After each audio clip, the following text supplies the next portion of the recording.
La fábula El saltamontes y la hormiga, escrita por Jean de la Fontaine, trasladada y meldada por Renee Martin y Roger Brewer.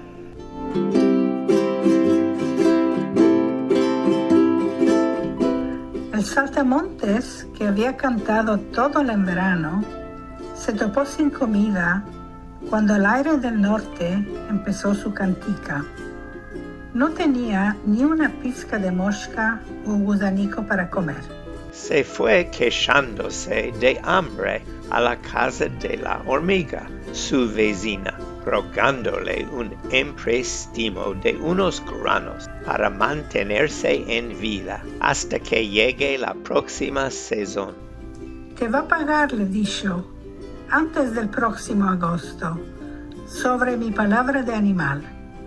Pagaré el interés y también el capital. La hormiga no estaba tan dispuesta. Esto no era uno de sus defectos. Cuando visites todo el enverano, le dijo al saltamontes. Noche y día yo canté. Espero que esto no te desagrade. ¿Cantates? No lo veo malo.